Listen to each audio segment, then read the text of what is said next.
ZombieTech. Welcome to ZombieTech, a forum for engineers, scientists, and inventors to ponder on the technologies needed to survive the inevitable zombie apocalypse. Geez, Addie. He's Whisker. And who do we have this week? We have I'm actually going to be a little fangirly. I apologize. But we have Rick Galinson, who is a mechanical, mechatronic, animatronic, special effects guru and master. All hail Rick Galinson. He also got us kicked out of the common room at a hotel once for hacking into the television. It's true. But you were showing us like really cool stuff. I don't know if you remember that. Totally worth it. Yeah, that was fun. That was awesome. Hi, guys. Hi. How are you? I'm doing great. Awesome. Doing well. Awesome. So we just saw Rick not too long ago at the, they changed the name of it. What is it? The official Propeller Conference out in Rockland, California. Yep. Yes. And I'm a little surprised. So you ended up switching from basic stamps to propellers? Yeah, over the past few years, I've maxed out the basic stamp capabilities with 8-bit microcontrollers and the limited RAM and all the things of these smaller controllers. It's a fantastic starting point for anybody who wants to get into robotics. Is the stamp line is far and above the best entry-level chip you can get to. Right. But as I said, I use it for many, many years, 10 years plus, designing and building things. And as my designs got more and more complicated, they needed higher bandwidth. They needed faster processors. They needed whatever, because we're really going way beyond what kind of hobby-level things are used for. Understatement of the year. It sounds like you're doing like a lot of parallel stuff too. Like you need to be doing a whole bunch of things at one time for like animatronics and stuff, and exactly switching from multiple stamps to a single propeller. That's pretty obvious. I've used, as you've seen in some of those Propeller Expo speeches I've given, a lot of my things have that as a commonality, where you have multiple motors being driven and sensors being read, and with serial devices like a PIC or an Arduino or a stamp, they have to execute one line at a time and do one thing at a time, and then come back to something else that's already started. You didn't miss something happening. Where the propeller chip has 8 independent processors on board, so they're parallel processing at extremely high rates of speed and high bandwidth, 32-bit architecture. Right. So they're phenomenal. I haven't even scratched the surface with propeller chips yet, but they're amazing. So you haven't maxed out the potential yet, even with like your hardcore stuff? Oh, with propeller stuff? No, I am the freshman in the class of seniors looking up, going, somebody teach me. And to tell the truth, I learned many different programming languages over the years, and I'm so tired. I don't want to learn anything new. Yeah. And that's what's killing me the most. And the first time I went to look at the propellers, I'd seen them. I didn't like the logo, the little spinny hat thing. Yeah. I thought that was, I didn't, it turned me off, actually. And I went, I don't want to learn this. This looks silly. Well, who made that choice? Whatever. But now that I'm getting into it and I've gotten past that little thing. Now he wears the beanie around town. Now I wear, I have beanie underwear. It's really sad. And if you spin the propeller fast enough, you can kill zombies with it. So absolutely. Absolutely. Yeah, I guess as long as the blade is large enough, you could probably hack off a head. Yeah, or get away. Right. Right. Inspector Gadget on him. So that... Such a geek. I'm sorry. Well, if there's anyone who could actually build a real Inspector Gadget, it's this guy. Yeah, that's very true. So let's backtrack a little bit. How did you end up getting into animatronic special effects? Back in the early years of sci-fi or whatever, when I was a kid, there were slasher movies. Friday the 13th was big. People getting their limbs chopped off, and we were all into that. It was fun. And then I started getting magazines on Fangoria and Starlog and these to see how they did it. And I had gone to see a movie, Alien, the first one. I snuck in with a friend of mine. I had nightmares about the movie before I even saw it. My brother, who's 2 years older, saw it. Gave me a really brief synopsis, which made my imagination even worse as kids. So I was having nightmares, and I said, I got to see this movie before I go crazy. And so I went and snuck in with my friend who had seen it already, and was scared to death. It was an amazing film. And then we waited for the credits to roll, and at the very end of the credits, this guy's name pops up, Alien, and then this guy's name right across from it. I said, "Oh my God, that was a guy in a rubber monkey suit or Oh, monster suit. funny. That's amazing. How did they, So I got all these books and magazines on how they made the movie, and it was fascinating that Right. they could make something so realistic, and they paid a lot of attention to the detail of the sets and how they did the whole thing. And so when I started doing special effects as a hobby in my garage with um, silicone caulking for windowsills, and making some latex stuff, and just trying to find information on it, how to do it, how to do these things. But back then, in the early '80s, um, there was no internet. There Mm. was no way to go search this at a library. It was a very closed world up in Hollywood. I was in San Diego at the time. Mm-hmm. And so you just have to figure out how to do it on your own. And it Sure. makes you get really creative, which Right. is the best part. I would go to hardware stores and walk around in the aisles looking at toilet fixtures and plumbing things, go, what could I use that for? Could I make a model? There's a hinge. Could I make fingers out of that? And just, letting your imagination run wild as opposed to just going out and buying the mechanical hand set, which doesn't make you think. Right. And so made a whole bunch of fun stuff in high school, did a lot of pyrotechnic, machine gun bullets in the wall, did a lot of blood gags, knives and things like that. And then when I got to college, I was expecting a special effects field to be there, and there was nothing of the sort. Sure. I went to USC, and they had a big film school, but there was no special effects discipline at all. Hmm. And what I wanted to do was shoot a movie like a slasher movie, where you have an actor all in one scene, no cuts, so there's no real editing effects going on. Mm-hmm. You have an actor with a working human hand, and he's doing something with it. And all of a sudden, the bad guy comes in, chops the guy's arm off. It lands on the ground bleeding, and it crawls away all by itself. Yeah. And I didn't want to do it with cuts and replace a real arm with a fake one. And so it You had just to be wanted to cut the arm. I just wanted to. Yeah, I had this guy I didn't like, and I just figured. And no, but it had to be a fully functional mechanical prosthetic arm. Batteries in there, the logic circuit, whatever that had to be, and it had to be functional. And I said, well, how am I going to do this? Yeah. And so when I got to college, I'm thinking, well, I guess the closest thing to that would be a prosthetic arm. So I went into biomedical engineering. And of course, there was no. For all the right reasons. Yeah, exactly. I wanted to help people across the world. No, I wanted to scare people.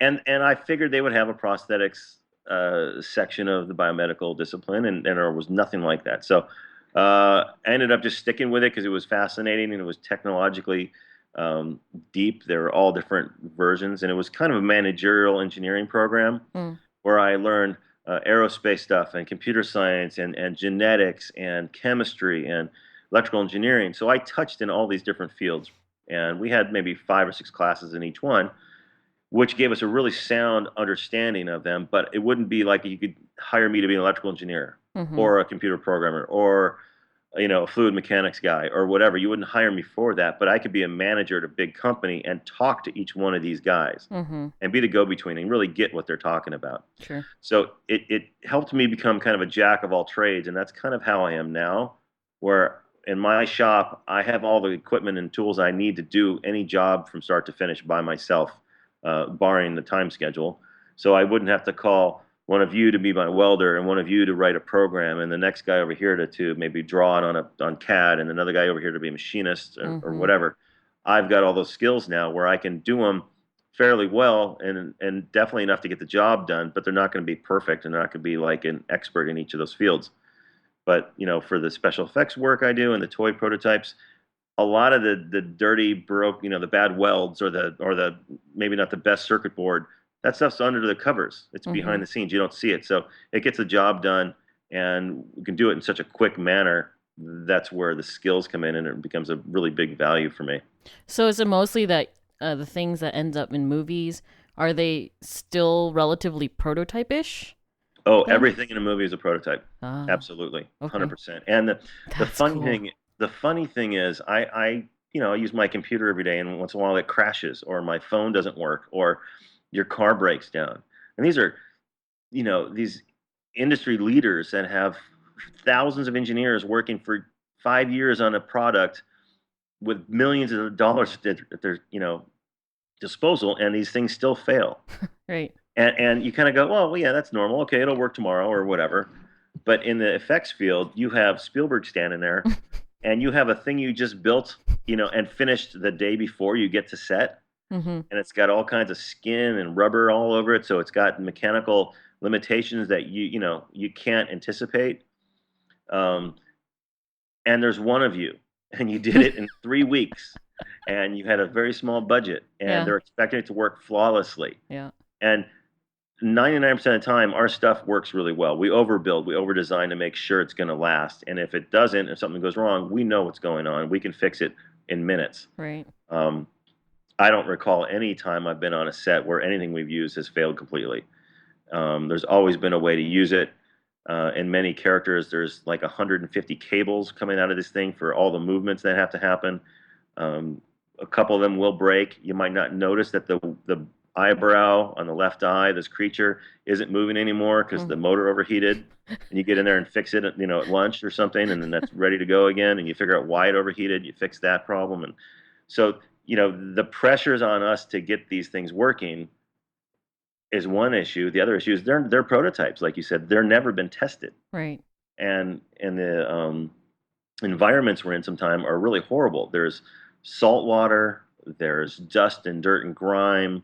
There's people banging into them. They're getting abused physically. It just, and you kind of cringe half the time you're using these things, going, "Oh, I'm just waiting for this little snap noise," and that the cable broke. Right. And how hard is it going to be to get in there and fix it? And they're going to be screaming at us if they have something else they can film while I'm fixing it. Right. Or maybe they won't notice. But they're prototypes, everything, because you don't have time to mass produce, and these things cost a lot relative to a product you might buy at the store. If we have to build a hairdryer, it's going to cost 1,000 times more than a hairdryer will cost at the store, because we don't have a mold machine to make the outsides. We're going to make one. Although you guys have 3D printing now.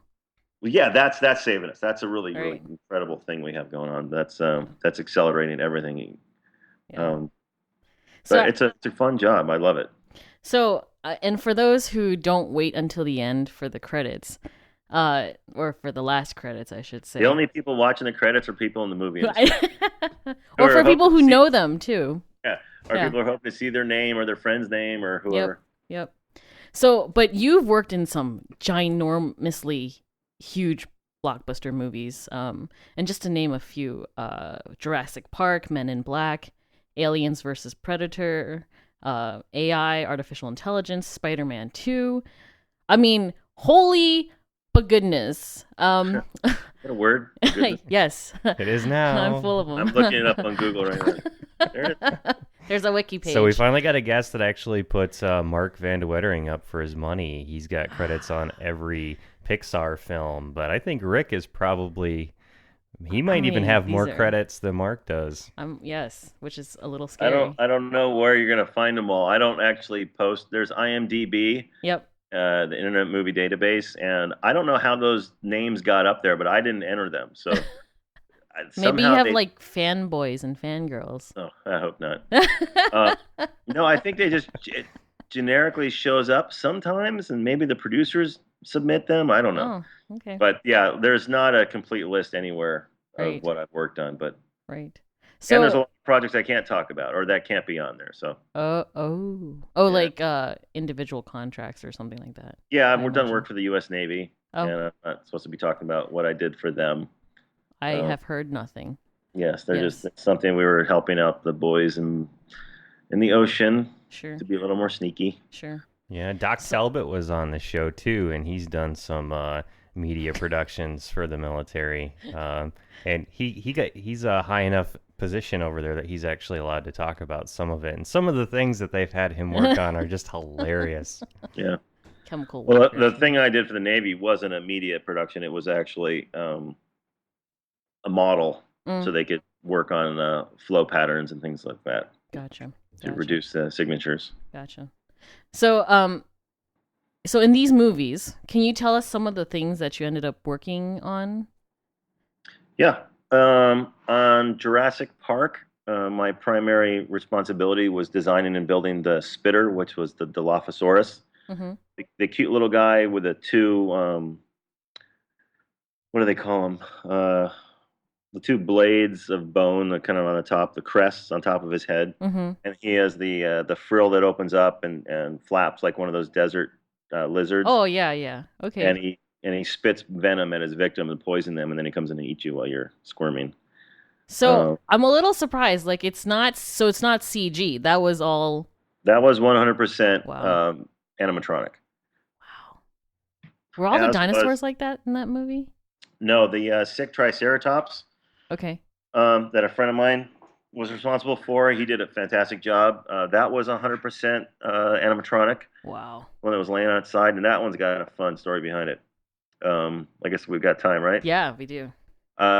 This is my failing memory of the story, so anybody who knows it for real might, dispute a fact or two, which is fine by me. But this is what I remember that they filmed that in Hawaii. They ship it over, and they go lay this giant triceratops on its side on the ground, and there are two, maybe three operators who were inside of it, Mm-hmm. but they had to dig a trench underneath, and so there was a kind of a long trench they had to crawl in, and that would allow them to get under and inside this thing. And they were standing or kneeling in a trench inside the belly. One guy's moving the tail, one guy's moving the leg, one guy's moving the head, one guy's making it breathe. Very And Star Wars-ish. Star yeah, Wars-ish, yeah. yeah. So they're inside this thing, making it kind of do its subtle movements, which ended up looking great. And the shape of this thing is a big foam rubber skin, and it's supported by what we call a core. It's a fiberglass shell that simulates the bones and the structure underneath. Mm-hmm. That supports the skin, creates the rib cage and all this. Thick fiberglass shell, and the rest of it's hollow, and the mechanics mount inside there. Mm-hmm. So these guys are in there doing the first day of shooting. Then they get out and they go, and then there's a hurricane that came through Hawaii Oh that no. and wiped out a lot of stuff. They're on Kauai, I believe. Rained like crazy. Then they go in the next day or whenever they were able to get back to it, and they're inside this thing. uh, the story from a couple of people was one guy hears a shriek like a little girl, and these three guys come screaming out of the trench out of the back of it, wherever that was, and they're running away. Oh my god, freaking out. And everybody said, "What's the matter?" I said, "Well, there's these big spiders in there now, like Oh the size of your hand, and they're no. really aggressive. These black hairy spiders of some kind of, I don't know. Apparently they're not venomous, but they're very physical and they're strong and they like to jump at you. Oh my So the rains had come from the hurricane and forced these guys to look for dry spots, and they crawled inside and got in between the foam rubber and the fiberglass shell. Oh my And while they're gosh. in there operating and moving all this stuff, the spiders start crawling up out of the shell, and they peer, perching on the side, looking at these guys, and they're like, "Uh-oh!" And then they jumped at them. And then shortly thereafter, one of these spiders was on the outside of the Triceratops, and they weren't filming, but there was a group of guys standing maybe 6 feet away or something, looking at the spider, and it was eyeing them. It was staring them down like, "I'll take you guys." And somebody watching this scene from the side said the spider jumped at these guys, and all four or five whatever of these big men just immediately jumped backwards without even really bending their legs. They just kind of like levitated out of the way because this thing attacked them. And it's funny to see a grown man scared by a spider, but you're not sure what this thing is, and it's coming at you, so you're gonna get out of the way. Yeah. Oh my gosh. Forget Yeah, it. and then at the end of the shoot, they packed that into a shipping container and sent it back to LA to us. And it took 2 weeks on the ship to get to us, and everybody's just thinking about arachnophobia Yeah. and how big is the one spider going to be that's still in there? And do you want to unpack it? No, thanks. So, Fumigate the box first. yeah, I don't remember what happened at the end of that one, but Oh my gosh. that was a crazy set. Forget it. Forget it. So you had that cool spitting venom thing, and did you guys have to like incorporate the jets and all that for the spitting of the venom? And Um, yeah, what I had done was we wanted to get as much practical out of the way as we could and not have to add any, composite effects where you shoot something on a blue screen and try to map it in and make it look right. So we put these tubes underneath the tongue, these giant clear Tygon tubes you can find at hardware Mm. stores. We ran them through under the jaw, down the neck, and into the body. And we were filling those up with this mixture of a methicil and KY jelly and some food coloring. Yeah, we had a lot of that laying around. I'm not sure why. Yeah, it wasn't getting used, and we were sad. So anyway, we did these tests in the shop where I took a paintball gun and I hooked the end of this tube over the paintball gun and didn't load any paintballs in it. Just used the blast from the paintball gun Yeah. and would fire the air, and it blew this big chunk of goo out of these tubes at the wall from like 10, 15 feet away. And it made this great splatter effect. It looked really good. So I have two of these running inside the head of the spitter going out of the body. And the tongue that was never in Jurassic Park, it was in the mouth and operated phenomenally. It was the coolest tongue I've ever made. It was a two-stage tentacle mechanism, and then the base of the tongue would also rotate up, so it kind of had a third lifting ability at the base of the tongue. So before this thing would spit, its goiter and its neck, its throat would swell up. It was an air bladder that would swell up like a bullfrog. The mouth would open, and this tongue would wiggle around and then lift to the top of the mouth, revealing these two huge pits under the tongue, like the venom pits. And then we'd pull the trigger and blast this stuff out at Nedry. The poor guy. Yeah. Well, it worked great. We actually shot out of there and did this, but what we hadn't predicted, and this goes back to the prototyping thing. You have only so much time to figure out each effect, get them all going. So we did this in Van Nuys, the test with a paintball gun against the wall, daytime, pretty warm. It's maybe the summer, I can't remember. Mm-hmm. And when CO2, the compressed gas, blows a paintball out, it expands and cools down. So we shoot this in the valley in Van Nuys, and it's hot out. I think it was invisible. Looked great. We get down to set, and this is over at Universal, a couple months later, and it's a completely drenched, wet set. There's rain. There's tons of water under the set. It's super humid. There's a lot of moisture in the air, and the temperature's low. Yep. So when we blast this paintball thing, you see this big puff of paintball smoke. This Vapor, change of temperature. Yeah, it's almost like a guy smoking a cigarette. Poof. Right. And it comes out of the mouth, and it kind of gives the gag away. Didn't look good. Darn. And so it's like, oh, this looks bad. So they didn't end up using the shot from the mouth. Darn. The one in the movie was me standing holding a paintball gun in one hand, the clear end of the tie gun tubing in my other hand, with no spitter nearby. Yeah. It was primed with all of its goop, and Spielberg was next to me, and the camera was next to both of us. And I just held the gun up, and they said, okay, as soon as Wayne turns around and looks at me, hit him between the eyes. And I'm thinking, well, we tried this on a wall that was 15 feet away, and yeah, it should be fine. Oh, and he says, is this safe? We're like, yeah, it's safe. Let's go. So he turns around from about 4 feet away. I felt bad. And blam, I nail him, and it hits maybe one eye and goes off the side, and he screams, because it probably hurt. Right. And it didn't look good because we didn't hit both eyes. So they said, oh, we got to do it again. So oh, my God. Yes. So they clean him up. Do it again. Second shot, one of them misfired, didn't even go off at all. So we, turn around. The second shot hits him in the middle of the forehead and gives him this purple mohawk. And can't use that because it was too high. Oh, my gosh. And I think the third take or whatever, it hit him right square in the center of the eyes. And that's the shot they ended up using. No pressure, Rick. No pressure. Yeah, no, I felt, yeah. And I was too young and stupid to feel the pressure of that. I was just, this is fun. And you can see, if you ever watch that scene, back it up and watch it a second time it shoots, you'll see some of that CO2 smoke on the left side of the screen. Cool. I believe it's left side of the screen, as the stuff shoots out towards his face. Cool. And you'll go, oh, there it is. I see it now. And it was much more pronounced from the mouth when it was directly in the spitter. Mm-hmm. That's very cool. And then... yeah, so that was fun, and he told me later he was kind of upset because his skin was kind of tinted purple. Oh, from the food coloring? Food coloring, wasn't quite as washable as we had thought.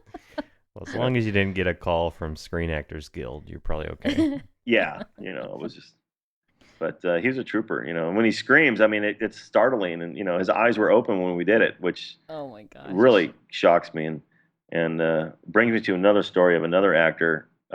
Haley Joel Osment was in AI. Yes. And favorite ever. He was phenomenal, this kid. I mean, he was really young back then. and it has nothing to do with our work, but there's one scene where he plays a boy robot, and he's walking around looking for his mom and dad, Mm. and he's at this really weird carnival of death where they're killing robots, and he's walking around, and since he's a robot, he doesn't have to blink his eyes Mm-hmm. because he's a robot, and he's standing there looking, sad at whatever the scene he was looking at, and they had these gigantic fans blowing this like hurricane force wind at him, and there's dust and dirt flying in it, and it's hitting him all over the face, and he's just standing there with this really stoic look on his face with his eyes wide open. I'm about 5 feet away looking at him. Just my jaw's dropping because kid is not blinking, he's not reacting, he's doing the entire scene with his eyes open, and he's just getting pelted with Yeah. these little specks of dirt, and finally they go, okay, cut, and he immediately turns down and just Gets grabs his his eyes. head, Yeah. and someone goes in to clean his eyes out, and over and over this kid was doing this. Gosh. So my hat's off to him. He really And what did you end up doing in AI? It's funny. One of the robots the robot I was involved with was the nanny robot. She was called the Femme Mecha Nanny, and she was the girl believe played by a French actress who had just the front of her face was left of her head, and you could see past like behind through her cheek. Yep. From like her cheeks back was missing. Yep. And there was kind of a brain stem mechanical, and then there were these two little tufts of hair kind of up behind, up on these two little pegs in the back to kind of show where the back of her head would have been. Right. So she was a mechanical puppet for a lot of it. There was an actress with a blue screen sock over her head for a lot of the shots she was running around in. But I'd made 3 of these puppets, and it was one of the most lifelike faces I've ever done. It was a lot of fun, and 2 of the puppets we used and dumped acid on them at the end. To kill her at this carnival. I think it was called Flesh Fair. They have like a dunk booth where you throw something at a little target. If it hits a target, it dunks someone in the water. Yeah. Well, this was sort of the opposite, I think, where they have this puppet is standing underneath these buckets of acid, and if you hit the target with a beanbag or whatever they were doing, the acid would dump over and melt the whole robot. Oh gosh. So we had done some tests with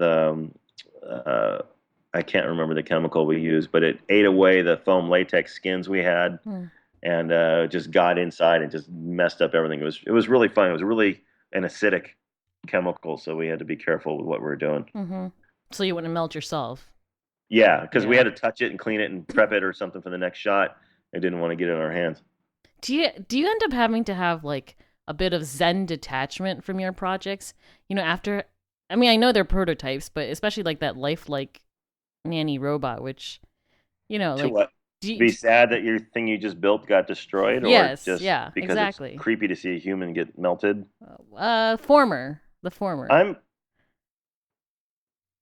Yeah, it's a little sad to see things get busted up, but That's just it's part not of it. it's not your dime, and you're doing it for a reason. You know why you're doing it. It's going to happen at the end. Right. It's not like you're building something really cool, putting a lot of heart and soul into it, and then they tell you they're going to break it. Right. True. It's kind of like, well, you got to make these 2 puppets. The hero puppet, which is always the best puppet of the group. If you have a character for like this nanny robot, we have one that's got all the motors in it and all the features and all the functions. That's the hero. That's the one you want to protect and really never destroy. Mm-hmm. Then you have background ones that are a little bit less mechanical. They look the same, but there's many fewer moves on it, fewer motors, fewer moves. Then there's maybe stunt ones that are pretty much solid rubber that you can hit with a baseball bat and do things to. So a lot of times we know which ones we're using for what shot. So I mean, just based on complexity, which one is. Okay. Yeah, they design them in advance so that they've got versions for every single job that they need to do with them. That's impressive. That's very impressive. Yeah. We have ones that are disposable and ones that could be somewhat destroyed and kind of patched back together, and then destroyed again and patched back together, and go through the ringer. Mm-hmm. There was a story on Terminator 2. A bunch of my friends worked on that, and they, at the very end, there's an Arnold Schwarzenegger Terminator who's getting his head bashed in by the bad guy, the T-1000, slamming a giant big metal beam into his head. Yep. I don't know if you're familiar with that. Yeah, I think so. It's been a long time since I've seen it, Um, but yeah. uh, well, at the very end, the climax scene, the T-1000, the silver metal guy, Robert Patrick's character is smashing the Arnold Terminator, Mm-hmm. and they had I wasn't on that film, but they had puppet, robot Terminators to destroy for the scene that weren't really super detailed. I mean, they were expensive, but they were made for that scene to get crushed. Right. So before they were going to crush it, they had the hero one in place, and they were kind of going through the movements of this giant beam to say, okay, I want the head to be smashed like this, and for some reason they weren't getting it right. And the story I heard is that I think it was James Cameron came up and grabbed the beam and said, no, I want it to look like this, and he swung the beam against the puppet, not realizing it was the real Oh one, no. and destroyed, like smashed the hero puppet. And that's the one that's in the I believe that's the one that's in the film. It gets smashed.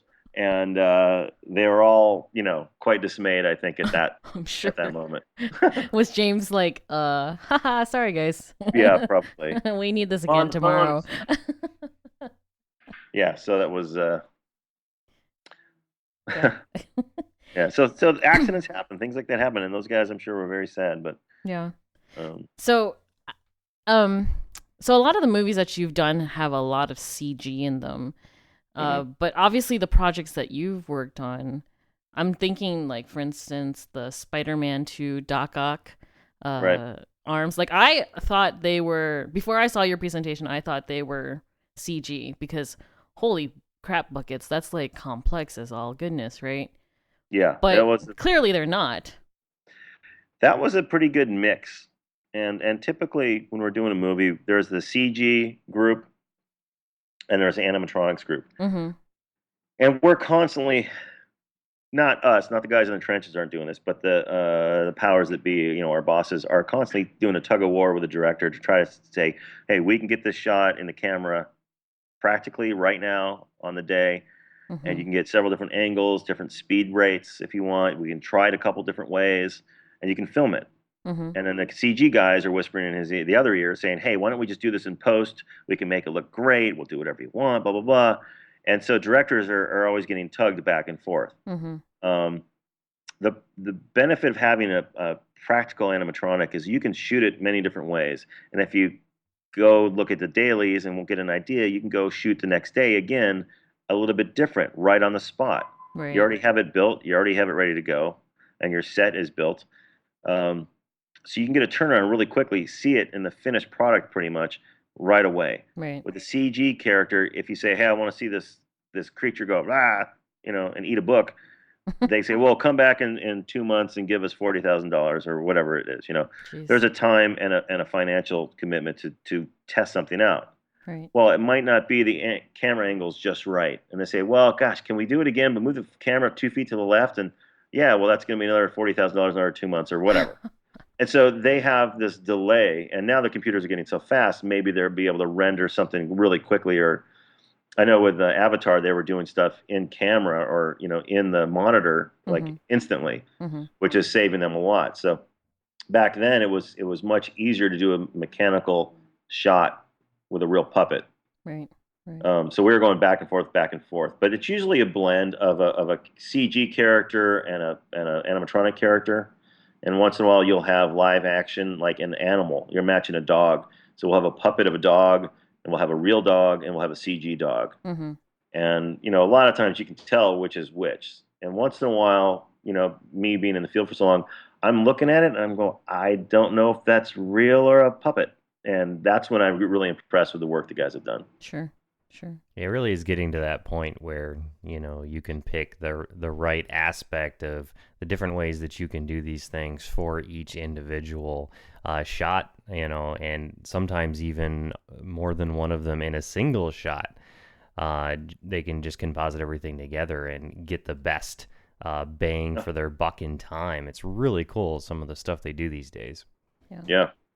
So then because you're like the mechatronics guru, on these sets, are you usually the one who ends up deciding how say the Doc Ock arms, how they look, how they work? No. No. The art director will be in charge of the look. Mm. Well, like the art department, like in a special effects animatronic shop, there's two main sections. There's the art department and mechanical department. Mm-hmm. The art department's built out of mold makers and figure finishers and skin, and then there's the sculptors, the painters, and people who run the skins. Mechanical, it's pretty much electrical and mechanical. Okay. We're pretty much just tasked with making it move right, making it not break, Mm-hmm. and controlling it. Sure. So, and Doc Ock was a very mechanical puppet, which was cool for us because we don't have to deal with skins. The wrinkles of skin at an elbow, Right. or a smile looks funny. Right. If it's a robot, you don't have to worry about any of the skin stretching. It's too thick. It's not stretchy enough. It's fighting the motors. It's whatever. Those are problems we deal with all the time. But in a mechanical puppet like Doc Ock, it was just mechanical hinges. Mm-hmm. Those were all dressed on top of our mechanics. Those were pretty much just plastic pieces. Mm-hmm. Were metal coated, like chrome plated, Right. Right. to look really shiny and like they're heavy and solid. But inside that was a much smaller mechanical tentacle mechanism or whatever the situation needed. It's really So- kind of ironic that, you look at something like that thing that he's wearing and think, oh, that's not even possible with modern technology. Not only is it possible, but it's possible with much smaller and lighter stuff than what it's designed to looks. look like. It's Yeah. got this entire like fake armor around it to make it look beefier. That's really cool. Yeah. Yeah. Yeah. So then, what are some of the tools you end up using on a daily basis for like some of these projects? The first tool we use is our computers. Yep. Everybody's got their computer set up, and we used to design like on Jurassic. It was all hand drawn on paper, with a graph paper and a ruler and a pencil. And that was you made a mistake, you erased it physically and tried to redraw it. And how accurate. You had to do all the math yourself if you wanted to be accurate because you can't measure off paper with any accuracy. Mm-hmm. We're typically machining things down to a thousandth of an inch. A shaft going into a bearing, it's got to be right on the money because you don't want to have what we call waga. If you have a mechanical elbow and a shoulder and a wrist, you don't want the arm to stick out straight. And when it stops moving, the whole arm kind of goes boing, boing, boing, boing, boing. That's what we call Waga. waga. Yeah, that's waga. That's bad. There's Gotcha. no animal, no organic thing does that. It always ramps down to a stop, and it's always got control and it's smooth. So we Right. have to machine things down really precision, and we can't, get those numbers on paper. Right. So you'd have to do the geometry yourself to figure that out, and that would take forever for all the stuff we normally have to do. Mm-hmm. So now we use computers, and we use CAD systems, or computer-aided design helps us design the parts in 2D or 3D. I think majority of the guys prefer 3D. It's kind of a little bit of eye candy. It looks cooler on our computer screens, but we can turn objects around, look at them from different angles, Mm-hmm. see if things are going to crash into each other. And 2D, you could do it with 2D fairly easily. 3D, it's pretty easy to go from 2D to 3D in the workday and see your parts. So the added 10 seconds on each part to make it a three-dimensional part, Mm-hmm.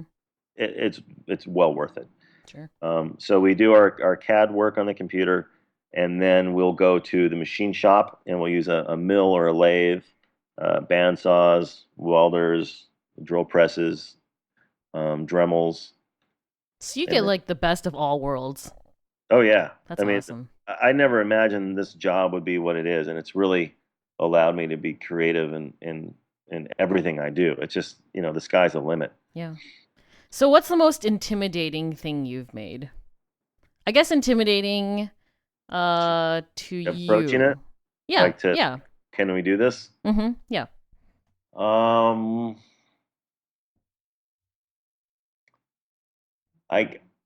I guess it would have been the spitter on Jurassic Park.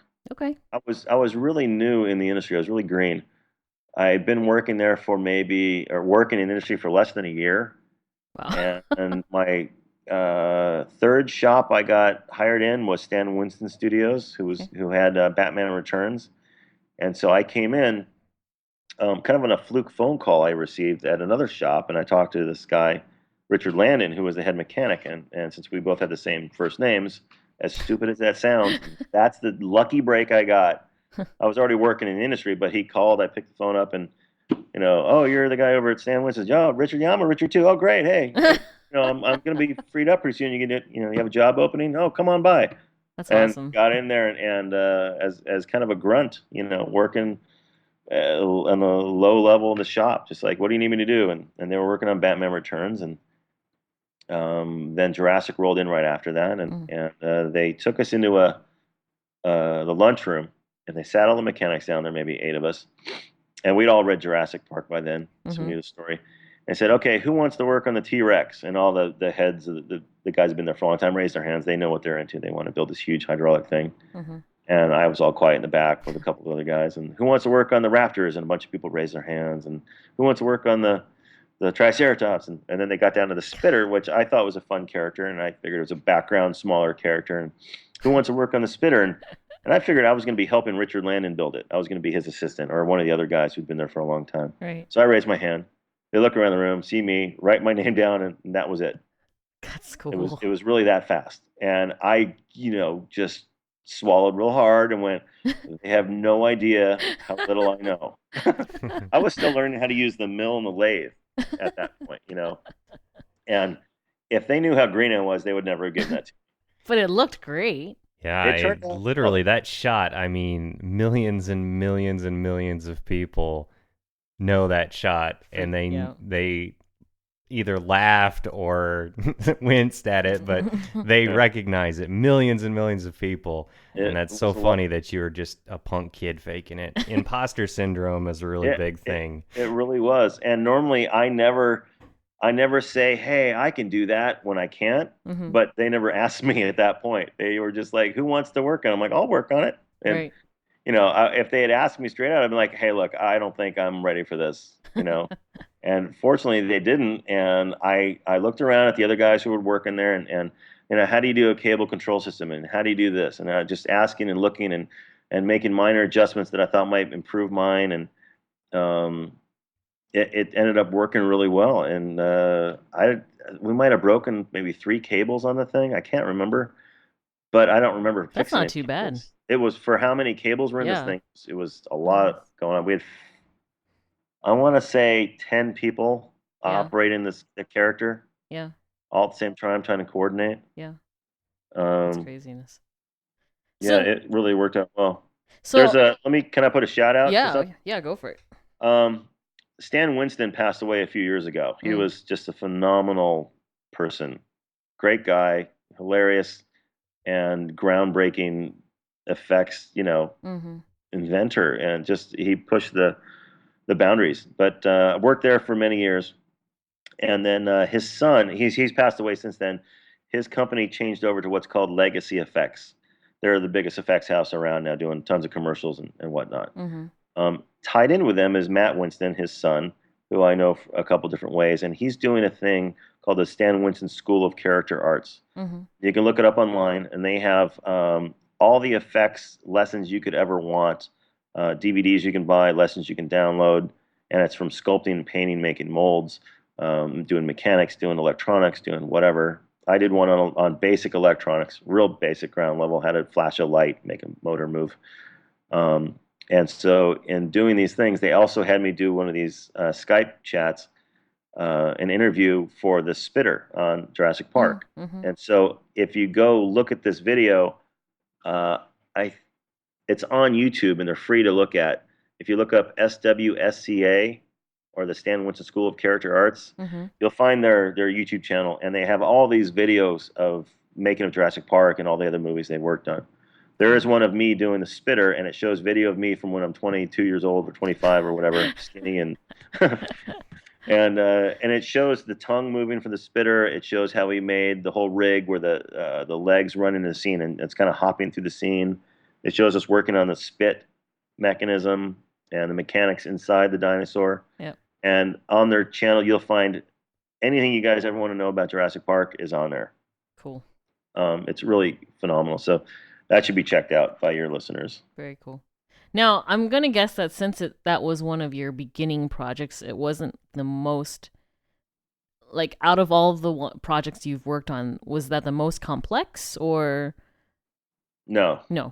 The Spitter was essentially all cable controlled. Mm-hmm. So cables like in your bicycle where you pull your brake. Right.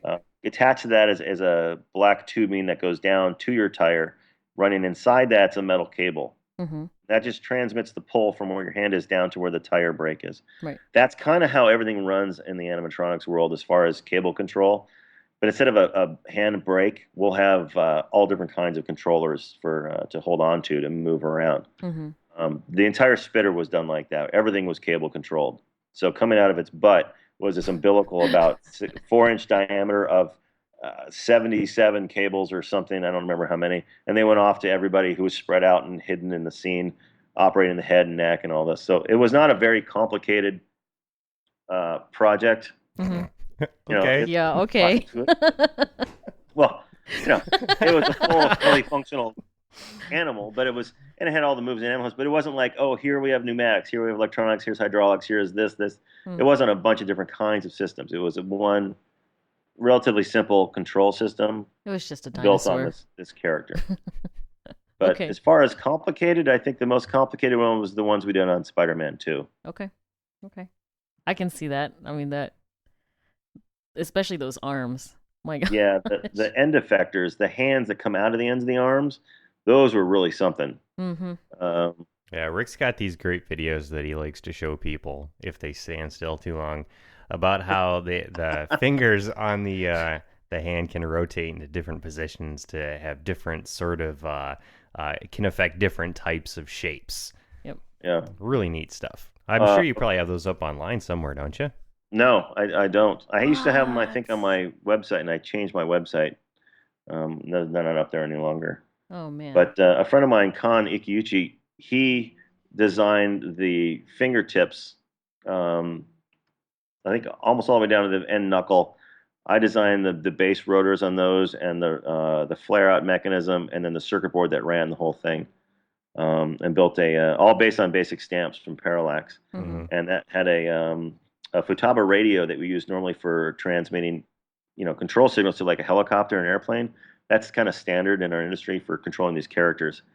And we use that to control this from a distance wirelessly. And then built into this whole thing was an editing system, again, all done through the stamp. And that was by far the most complicated effect we'd ever done because it was mechanical, very small moving little parts. It was 3 human finger shaped things that were, mechanical fingers, and they would fold into themselves. Like the very tip of your finger would fold into the middle section of your finger because it was hollow. Right. Then those two together would fold into the base of your finger, like the first part of your finger. And so you'd have these 3 little stubby fingers that would come out after the hand deployed from the end of Doc Ock's tentacle. Mm-hmm. And then to deploy the fingers, unfold them from their like folded up position was impossible for a human operator to do. And we would try, one person trying to open up one finger, and it was almost impossible to do. And it was very slow, and you could never really get it right. So the basic stamp, which controls servos very easily, I just programmed a couple of keyframes, like here's closed, here's halfway open, here's fully open, and hit playback, and boom, every time it would repeat it. Like lightning fast. Interpolation in between the keyframes and all that. Yeah. It didn't even need interpolation. You said, hey, go from this here. position to this position. Cool. And it would go full speed, boop, boop, and it would pop open. And it would do all 3 fingers simultaneously. So a human could never do that. So this would allow us to make the fingers deploy really quickly, very robotic looking. And then as soon as they were open, it would give you back live control over these things. So then you can make them scratch and flex and do whatever they needed to do. Live puppeteering, make it very organic. And then, like you were saying, they would transform.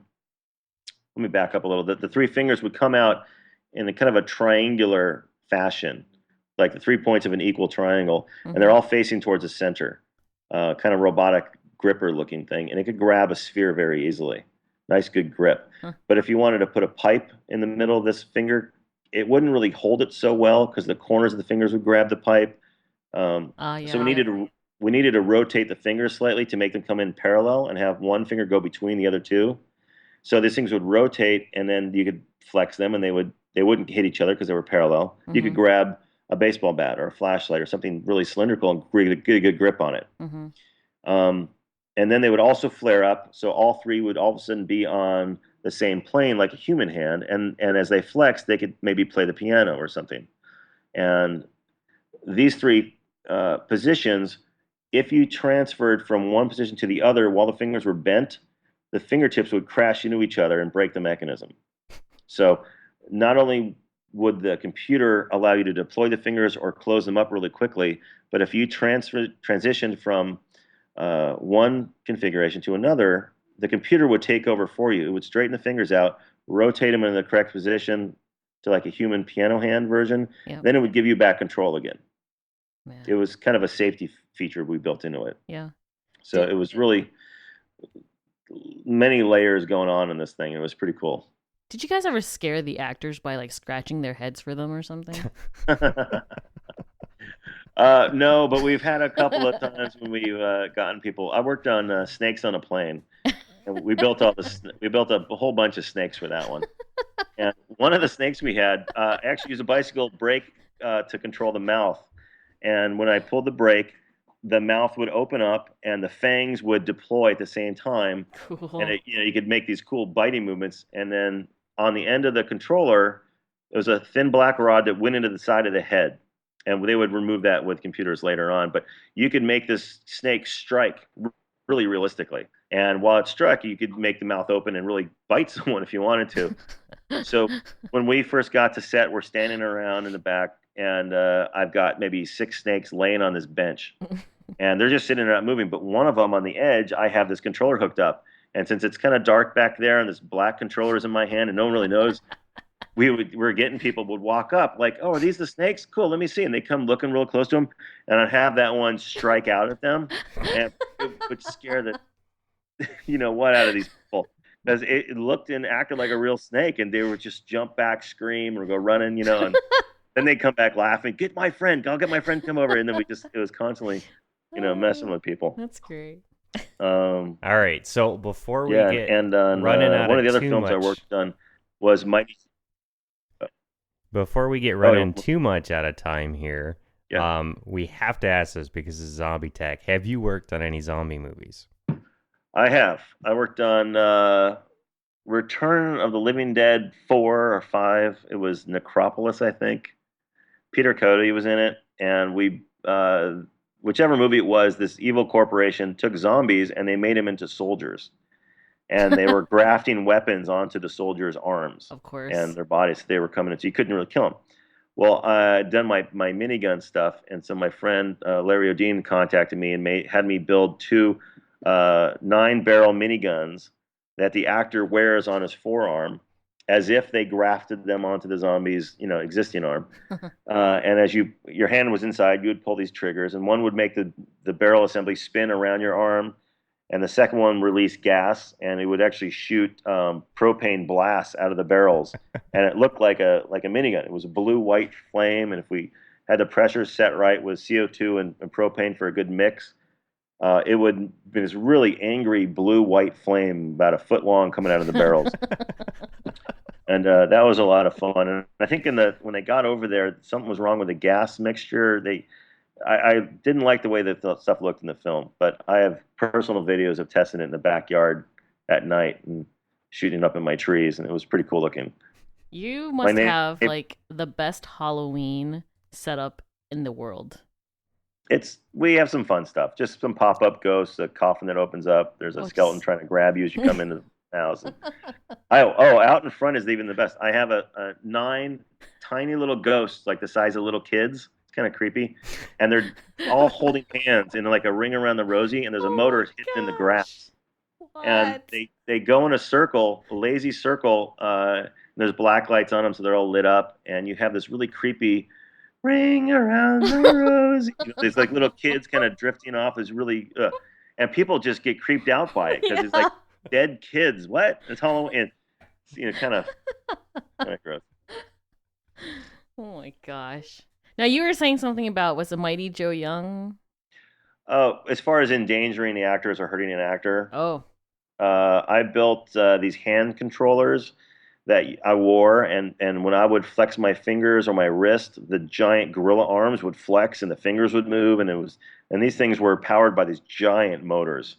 and they were really strong and very solid. And at one point, Charlize Theron was laying in Joe's lap with her head against his thigh, and she was like sleeping, and he had to come wake her up. So her head is against this fake gorilla thigh, which is thick, like this could have been steel. It was so thick, fiberglass. It was so hard. It wasn't moving. Her head's against this thing, and this giant arm has to be wheeled in on a dolly. And all you see is like the knuckles and the fingers and maybe part of the hand come in, and it gently brushes her cheek. As the wrist goes up, the finger extends and brushes her cheek real gently, kind of goes, "Oh, wake up, wake up." And if I did something wrong, I could have pushed that finger into her head pretty hard, and it could have hurt her. But again, she wasn't aware of it. People were coming to talk to me. I said, "Leave me alone." I was standing as close as I could to the action so I could be very specific with my hand, because I'm just doing this out in space. Like, Right. standing there moving my arms and watching this giant arm and hoping my friend on the dolly that's moving this thing in, is going with me in the right way. And so we'd zoom in, get kind of close and miss, and try to get closer and close, just kind of work our way in, so we wouldn't give her a black eye or something. Yeah. That probably would have made some news headlines there. Yeah. Gotcha. Yeah. So I wish you had more time, because you have like the perfect arsenal of anti-zombie weapons out of anybody we know. I know. So you have the paintball Gatling gun, right? And that can do, was it 1,000 rounds per minute? It's actually closer to 3,600 rounds a minute. What? It's over 60 a second. Oh my gosh. Yeah, it's a monster. It's a lot of fun. But I was thinking about it. Friends of mine have talked about, we should do a zombie movie. What would our take be? What would be the new angle? What's new about zombies? And I figured for something like this, you could take paintballs, drain the paint out of them, Yeah. inject human blood into paintballs, Ooh. and then you can shoot them across the street at the wall, and the zombies go towards the blood smell. Yep. And you sneak out the back way. That's a very good idea. Or We've also considered acid. There you go. Yeah. That would be good. Or ball bearings. This could be lethal if they shoot something hard. Good idea. Or you could shoot your friend or the guy you don't like with a lot of human blood, and then they'll chase him down. Addie and I built something we called Zombie Bait. It was a cute little teddy bear that was packed full of electronics, and it had a remote control, and you'd set it off where the zombie was going, and it could blink lights, and it could say things like, "I'm over here. Let's split up. Don't eat me. Help, Right. help." I like the "let's split up." That's great. And then you're also currently working on was it a quadcopter with 2 paintball guns on it? Is that right? Yeah, I have my son and I play Call of Duty. Yep. And the newer one has a thing called a Dragonfire drone, and it's a quadcopter drone that has a gun on it and a camera, and it flies over the battlefield shooting people from above, which is a great vantage point. So I figured, well, hey, that'd be kind of fun. Let's see if we can do this. So I made a quadcopter. It's actually an octocopter. It's got 8 motors in it to lift the payload. Yep. I 3D printed a pan and tilt turret that mounts underneath. So it can turn around 360 forever and doesn't wind up any wires. Yeah. There's 2 paintball guns. They can go from horizontal aiming to straight down aiming, which is as much as you would ever need. And on that rig is a camera and a transmitter system, a video camera. And you also have a video camera transmitter system for the pilot of the drone, which is fixed looking out the front of the aircraft. Does it work? So, yeah, it works. I haven't done a full test flight shooting out of the air yet.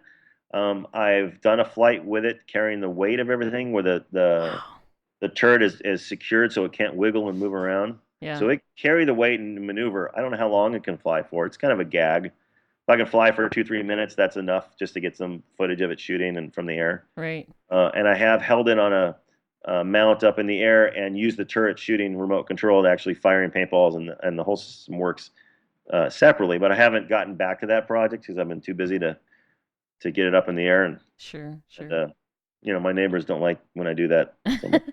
I'll bet you people don't like playing paintball with you either. Well, the paintball gun can't be used in normal matches because it's fully automatic. and that's Oh, a no with a legal team. sure. They don't like fully automatic paintballs. Legal, illegal. Yeah, wishy-washy. But yeah, that's I'm looking at 3 of them sitting right here on my shelf, ready That's to go. awesome. So That's awesome. So, unfortunately, we are near our end, and we have 2 questions that we ask all of our guests. yes, The first being, what 3 tools would you bring to a zombie apocalypse bunker? a zombie apocalypse bunker. 3 tools. So 3 of my zombies are things. taking over the world, You and you thinking of, get or 3 just tools generic? to Uh, rebuild society in your image. Okay. Yep. Um. Gosh, I think probably a Leatherman. Okay. Um. That's a tough one. He's got so many tools, you can tell. I know. I'm looking around. I'm like, I can't carry the mill. I can't. You need power, so you need to have some kind of like. We could also theoretically assume you have superhuman strength. Okay, yeah. Well, I'm thinking rebuild the world. I'm thinking the whole like longevity. Your power's not going to last. Your batteries aren't going to last. Right. Rechargeable batteries and a solar panel. Okay. All right. You know, um, and a gun. And a gun. What Or- kind of gun? Well, maybe not a gun. Maybe I like the Walking Dead. The girl who's got the sword. Yeah. That's Probably. that's a pretty good one. Yeah. Okay. That you don't have to reload. All right. So we got Leatherman, we got batteries and a solar panel, and we've got a katana. Yeah, I think that might be pretty good for starters. All right. And then the book you would bring to your zombie apocalypse bunker. This is always interesting, especially with folks who do stuff as interesting as what he does for a living. That's The true. book is always very revealing. Well, let me back up on that list then, because if I'm gonna actually have to protect myself from zombies, do all this stuff, I would bring my electronics kit, which is all full of basic stamps. Okay. All right. So what is that which- replacing? That will be replacing the Leatherman. Okay. All I right. definitely need the blade. Yep. The katana's key. And the electronics kit would include batteries and Okay. the solar panel, which is already in there. That would allow me to create alarm systems. Okay, wait. So I'm gonna- your electronics kit now has your batteries and your solar panel. The Yeah, ability that's So all. your electronics kit and you have your katana. Now you've got one more thing. Yeah. You can So, um,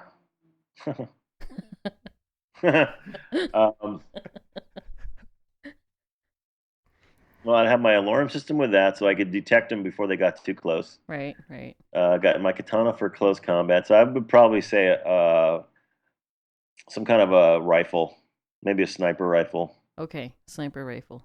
Yeah, that would be Alright. You wouldn't take your paintball Gatling gun? no, it's a pain in the butt. Plus, it takes air, so you'd run out and be throwing it at people. Oh, okay. Here, zombie, catch. Yeah, Thing's big enough. You could probably clock a zombie in the face with it effectively. you might be able to break their fingers off if they reached into the barrels. Oh, yeah. was Oh, pretty- there you go. The thing's pretty gnarly. I've stood a few feet from it when it's going. It's pretty. It's pretty yeah. freaking awesome. Yeah, it's All right. fun. Okay, so we've got the electronics kit, we've got the katana, and we've got a sniper rifle. Yeah. All right, sounds good. Okay, so then your book. What book would you choose? That's why I got back into that. Ooh. Basic stamp programming manual. Yeah, Do you you always know, have to think- look stuff up? Because I know with the prop, Yeah. I always have to look stuff up. Yeah, that's exactly why I went back to get my electronics. Because I'm like, I'm always using that. I mean, I have so many programs I could just, cut and paste from everything I've done before. But it would be helpful to have a programming book on. All right, that works. That works. Or We're maybe gonna have. an atlas or something to find out where I'm gonna go. Well, that's a pretty good. Kind of a idea. map. We something, actually haven't had anybody say they'd take a map along. We'd be pretty freaking lost. I mean, A book? like a Rand McNally atlas. Yeah, I mean, you're not going to go too far with that, but it's something that would show the layout of the sewer systems and the structures of buildings and things. There's no book like that, but That's a good idea. where Blueprints. this building sucks. Yeah, blueprints of a stadium so you can secure it. We Or a did mall. interview a guy who does what's should it talk called, to an Map of the architect. Dead. Yes. It's a program that takes Google Maps and overlays zombie post-apocalypse resources over the top of Google Maps so that you can easily find things. Yeah. In that context, Yeah. which is pretty cool. Yep. Cool. Well, don't put me in that map. I don't want to knock on my door. So, is there? Oh wait, I have a better tool. What was my third tool? The book. No, yeah. Okay, so you had your electronics kit. No, the third. You had your katana, and you had your sniper rifle. Sniper. I think maybe my quadcopter. Okay. Because it's got my simple quadcopter has got a GoPro with a video transmitter and goggles. Brilliant. So I can scout way ahead. Thank you. I'm glad you brought it. Look for escape places, escape routes, or look for who's coming. I didn't want to influence you on that, but that's a very good choice, sir. Yeah, that would be better. better. Good choice. Awesome. Because you would have a sniper rifle, right? Yes. I could always use yours. Yes. Your guest 67, so there's a lot of cool stuff in our zombie apocalypse bunker at this point. We got 2 MRI machines. MRI machines. What? That's what happens when you have doctors on the show. They're like, well, I really need an MRI. Okay. If we're going down that road, I'll keep my 3D printer. If we got a whole bunch of things, I could say we already have one of those. Because then we could make stuff that we could use to fight him, Good idea. Jeremy Blum at Cornell's bringing a 3D printer that's capable of printing a hydroponics setup so that he can grow corn so he can make more PLA. Yep. More hydroponics to make more. Funny. Wow. Good times, folks. Good times. And I'd bring a hacky sack for all the downtime. That would be great. You could just stick that in your pocket. That we'll give you a freebie. We'll give you a freebie. All right, Rick. So that's about all the time we have. Hacky sack, or am I just happy to see her?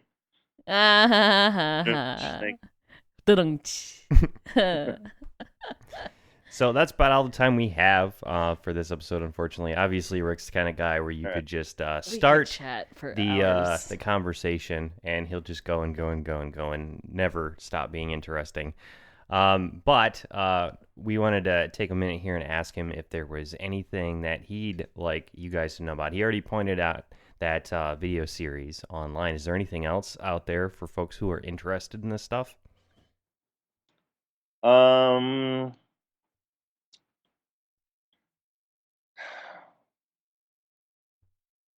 think just the web now. Just go on websites, do searches for special effects houses and companies, and you can find a lot of them out there. And they all have galleries and video sections to see what they're doing.